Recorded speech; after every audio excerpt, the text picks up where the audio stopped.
sejak saya jadi ketua pemuda bahagian Senai dulu, yang dulu mana Bukit Ramon, Bukit Besar, Pasir Raja tahun 1990-an dulu, sehingga dipisahkan ke kawasan ni ke bahagian tenggara, dan sekarang pun saya masuk ke tenggara.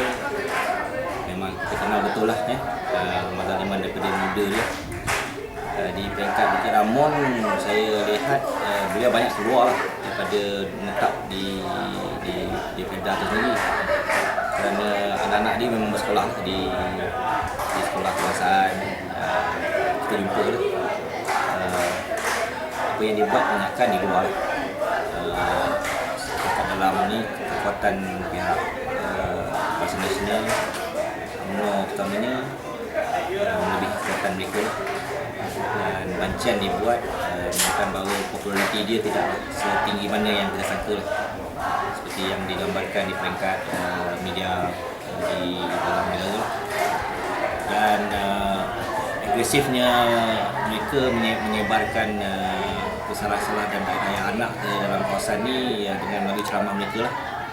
Ceramah diatur kerap juga lah di bawah pimpin-pimpin Parti PAS dan PKR di luar.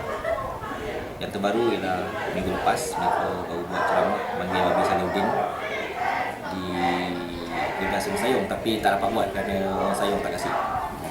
Mereka dipindah di tepi jalan. Bagaimanapun mereka dapat juga pengaruh sedikit sebanyak kepada anak muda kawasan ni, yang mana mereka dikatakan dalam kategori mereka yang mungkin tidak mendapat perhatian dan juga tak dapat hasil daripada penjelasan kita lah. Mereka ini dalam kelompok kecil dan bergerak pun tidak mengatasi apa yang dilakukan oleh Barisan Nasional dan UMNO.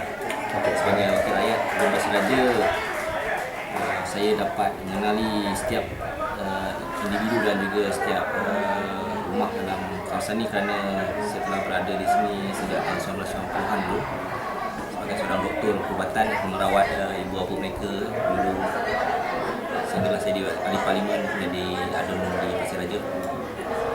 Okey, yang kedua Dato', bagaimana pandangan Dato' tentang listing Felda ke bursa saham dan juga pembukaan equity Felda kepada negara luar? Saya tengah memahami isu ni. Saya yakin apa yang digariskan oleh Yang Amat Berhormat Perdana Menteri Datuk Seri Najib Tun Razak ni sesuatu yang luar daripada kemampuan kita berfikir. Sebagai pemimpin utama negara, saya lihat kalau dulu Felda ditubuhkan atas asas nak membantu masyarakat memiliki tanah dan memiliki kawasan untuk kita bangun sebagai pusat ekonomi, apa yang perlu dilakukan ialah generasi kedua, ketiga Felda dan seterusnya ni perlu juga memiliki saham. Kerana apa yang berlaku sekarang ni, apabila pemuka tak ada, dia akan pindah kepada salah seorang anak. Yang lain anak-anak tu, keluarga yang lain macam mana? Dia mungkin terpaksa berpindah ataupun mencari tanah sini. Jadi dengan adanya pembesaran Felda melalui penyelenggaraan dan berniaga di peringkat internasional ataupun antarabangsa, satu quantum leap ataupun lompatan berganda yang sepatutnya orang Felda terima. Sebagai seorang peniaga, mereka sebagai pengusaha di pemuka, inilah peluang terbaik untuk mereka menjenamakan semua Felda supaya Felda ni di peringkat global. Kalau dulu Felda dikenali peringkat negara, hari ini Felda dipanggil Felda Global Venture, iaitu memiliki saham di luar negara. Orang luar negara boleh melihat macam mana Felda beroperasi, dan ikuti itu tertakluk pada penjenayaan. Tapi saya yakin kekuatan yang Felda ada dalam dari segi dari segi aset dan juga dari segi kekuatan kolateral ataupun kekuatan jaminan tanah yang ada tu, dia akan jadi konglomerat yang besar. Mungkin orang kami nak mengetahui secara lebih lebih jelas. Okey Datuk, di kawasan Datuk ni bagaimana tahap persediaan untuk menghadapi PRU 13 yang akan berlangsung di bulan masa? Kita bersiap sedia seawal bila menang Pilihan Raya dahulu. Tahun 2008 menang aja kita dah siap sedia dah untuk menghadapi cabaran, kerana handalnya tempat ni ialah lahirnya calon-calon. Contoh Pangkang, contoh yang melawan yang Barisan Nasional tahun 2008 datang dari kampung ni, Felda Bukit Besar ni, dan Mazhar 5 di kampung sebelah bertanding di peringkat Parlimen Bera. Dan ketua BKR Kulai yang sebelah sana pun datang dari Bukit Besar. Jadi tempat ni kira pusat ataupun tempat di mana lahirnya aktivis-aktivis pembangkang yang berjiwa untuk membantu masyarakat cara mereka lah. Jadi sebab itu di peringkat saya, di peringkat bahagian tenggara tak pernah leka sebenarnya. Setiap hari, setiap masa tak pernah leka. Kita dah mengemas kini semua profil, kita dah kemas kini semua gerakan.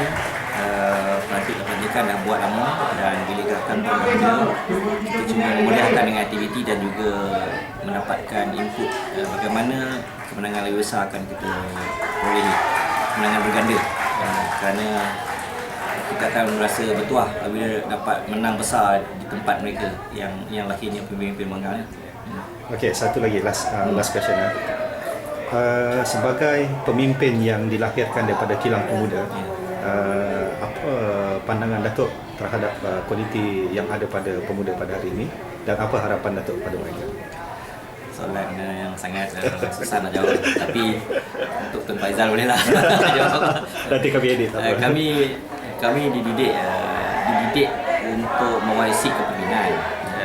Cara meneroka dua perkara, satu through human capital dan satu lagi through perjuangan. Jadi kita mengambil jalan perjuangan untuk mengatasi masalah-masalah yang berkaitan dengan politik dan juga pengadilan. Sebab itu pemuda yang dilahirkan setiap masa ni ada kelemahan, ada kelebihan. Pada waktu ini saya hanya memerlukan pemuda yang lebih memahami tanggungjawab dan rajin bekerja serta tidak mengira tempat, waktu serta tenaga banyak mana nak dikeluarkan untuk membantu parti lah. Sekiranya ini berlaku, dia akan jadi lebih baik daripada dulu. Itu je. Okey, terima kasih Datuk.